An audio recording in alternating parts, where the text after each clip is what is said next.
Hi friends, నేను మీ పంతం Prem Sagar. June నెల స్టార్ట్ అయిపోయింది. జూన్ 2వ తారీఖులోకి మనం వచ్చి ఉన్నాం. 2026 సంవత్సరం ఇది. ఆల్రెడీ మీ బాబు 10th క్లాస్ కంప్లీట్ అయిపోయింది. ఇంటర్మీడియట్లో మీరు జాయిన్ చేయడానికి కాలేజెస్ కూడా చూశారు. ఏ గ్రూప్లో జాయిన్ చేయాలి అనేది కూడా మీరు చూసుకున్నారు. ఆల్రెడీ మీకు ఒక కాలేజీ అనేది కాన్సెప్ట్లోకి వచ్చేసింది.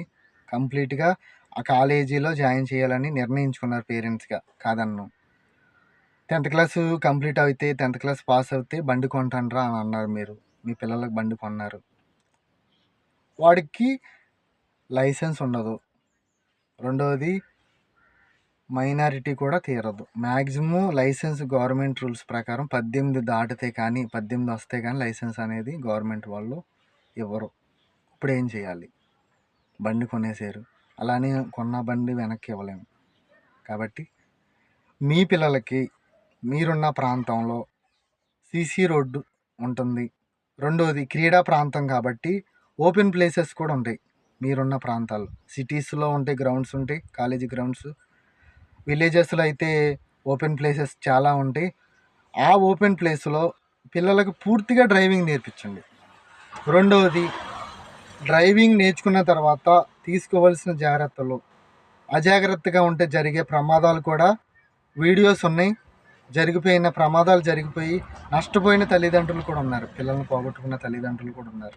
ఆ వీడియోస్ మీ పిల్లలు చూపిస్తే కనీసం భయం అనేది ఉంటుంది, జాగ్రత్త అనేది ఉంటుంది. కాబట్టి అది కూడా చూపిస్తూ మోటివేట్ చేయండి. ఫాదర్గా మీ బాబు దగ్గర మీ బాబు చేస్తున్న డ్రైవింగ్లో మీరు తీసుకోవాల్సిన జాగ్రత్త ఏంటంటే, మీ బాబుని వెనక కూర్చోబెట్టుకొని సిటీలో ఏ విధంగా డ్రైవ్ చేయాలి, హైవేలో ఏ విధంగా డ్రైవ్ చేయాలి, ఏ విధమైన జాగ్రత్తలు తీసుకోవాలి, ట్రాఫిక్ రూల్స్ ఏ విధంగా పాటించాలో మనకి యూట్యూబ్ ఛానల్స్లో ట్రాఫిక్ రూల్స్ ఏ విధంగా తీసుకోవాలో ఉన్నాయి. ఫాదర్గా వెహికల్ మీద మీ బాబుని తీసుకువెళ్తూ అవి కూడా జాగ్రత్తగా మీరు మోటివేట్ చేయండి. రెండోది, మీ ఇంటికాడ నుంచి కాలేజీకి దరిదాపు ఒక 10 కిలోమీటర్లు వేసుకుందాం. వాడు కోరుకున్నాడు కాబట్టి. ఎందుకంటే ప్రతి ఒక్కరు పిల్లలు అనేది ప్రతి ఒక్కరు కాలేజీకి వెళ్ళే పిల్లలకు ప్రతి ఒక్కరికి బైక్ ఉంటుంది. పేరెంట్స్గా నా సజెషన్గా నేనేమిస్తానంటే, నేను ఈ మోటార్ ఫీల్డ్లోకి వచ్చి 13 సంవత్సరాలు.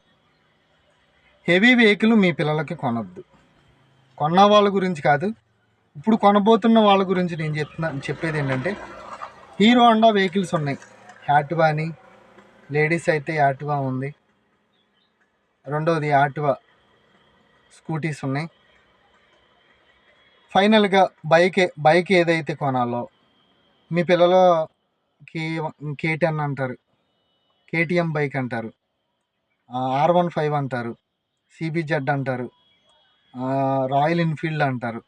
అట్లాంటి హెవీ వెహికల్స్ ఏం కొనొద్దు. మీకున్నంతలోనే, ఒకవేళ మీకున్నా సరే కొన్ని సంవత్సరాల వరకు ఆగండి. మీ పిల్లలకి ఒక మైండ్ మెచ్యూరిటీ అనేది రావాలి. కుటుంబం పట్ల నా వెనక నా తల్లిదండ్రులు ఉన్నారు, ఆ తల్లిదండ్రుల బాధ్యత నాది అనే మంచి ఆలోచన వాడికి రావాలి. అప్పుడు వరకు మీరు జాగ్రత్తగా ఉండండి. వీలైనంత వరకు నార్మల్ వెహికల్సే కొనండి. గ్లామర్ బైక్ ఉంది, గ్లామర్ బైక్ అని అట్లాంటివి. ఇవేంటంటే ఓవర్ స్పీడ్ వెళ్ళడానికి ఏమీ అవ్వదు. మినిమం స్పీడ్లోనే ఉంటాయి కాబట్టి. అలాగని మీరు పిల్లలు కోరారని KTM బైక్ అని, FZ అని ఇట్లాంటి హెవీ వెహికల్స్ కొనేసి వాళ్ళ ప్రాణాల మీదకి తీసుకురావద్దు. మీ ముందు జాగ్రత్తగా తోలినా మీరు లేని రోజుల్లో, మీరు లేని టయాల్లో వాళ్ళ స్పీడ్ అనేది కంపల్సరీ. ఎందుకంటే ఆ వెహికల్ ఉన్న పరిస్థితి అలాంటిది. ఆ వెహికల్ స్టార్టింగ్ స్టేజే స్పీడ్ లేచిద్ది కాబట్టి ఆ స్పీడ్ డ్రైవ్లో వీడికి చేతిలో యాక్సిలేటర్ ఉంటుంది కాబట్టి బాగా డ్రైవ్ చేయాలనే ఒక ఆలోచనతో పక్కన ఫ్రెండ్స్ ఉంటారు. ముందుగా స్కూటీస్ మీద వెళ్ళే లేడీస్ కూడా ఉంటారు, కాలేజీ స్టూడెంట్స్ కూడా ఉంటారు కాబట్టి వాళ్ళ ముందు బాగా తోలాలనే ఒక మంచి కాన్సెప్ట్తో వీడు ఏం చేస్తాడంటే అతి ఉత్సాహంతో ఇక యాక్సిలేటర్ రేజింగ్ ఉందని ఇక యాక్సిలేటర్ రేజ్ ఇచ్చేస్తూ ఉంటాడు. వాడి చేతిలో బండి అనేది కంట్రోల్ అవ్వదు, ప్రమాదాలు అనేవి జరుగుతాయి. కాబట్టి మీ పిల్లల సేఫ్ మీ చేతిలోనే ఉంది తల్లిదండ్రులుగా. అలిగితే అలగనివ్వండి, 4 రోజులు అలుగుతాడు లేదా 10 రోజులు అలుగుతాడు, తర్వాత వాడికి అనేది అర్థమవుతుంది.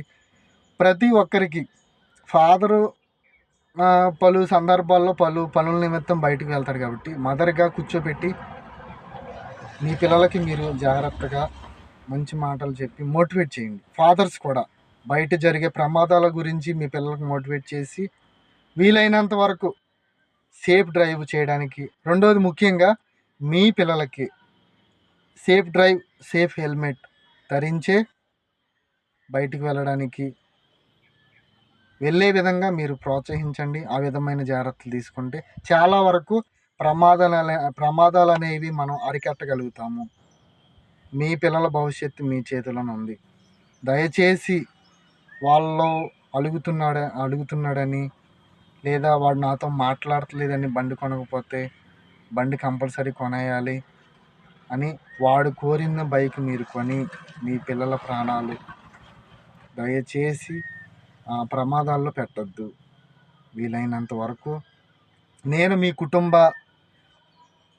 కుటుంబ బాంధవ్యంగా, కుటుంబ బంధువుడిగా లేదా ఒక ఫ్రెండ్గా మీ కుటుంబంలో అడుగుపెట్టి నేను మాట్లాడుతున్నాను. కాబట్టి మీ శ్రేయస్సు కోరి, మీ కుటుంబంలో మీ పిల్లల శ్రేయస్సు కోరి నేను మాట్లాడుతున్నాను. ఎందుకంటే నా డ్రైవింగ్ ఫీల్డ్లో దరిదాపు ఈ 13 సంవత్సరాల్లో అనేకమైన ప్రమాదాలు చూశాను.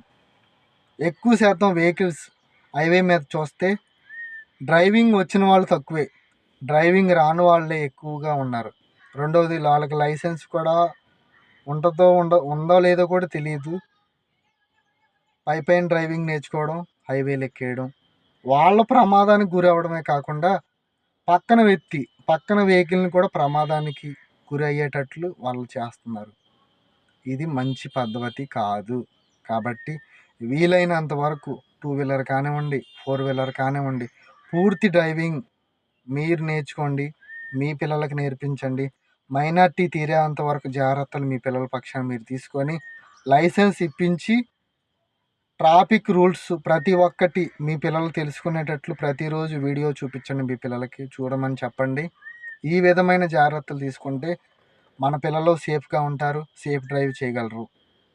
ఓకే ఫ్రెండ్స్, నేను మీ పంతం ప్రేమ్ సాగర్. ఈ వీడియో లైక్ చేయండి, షేర్ చేయండి, సబ్స్క్రైబ్ చేయండి. Okay thank you.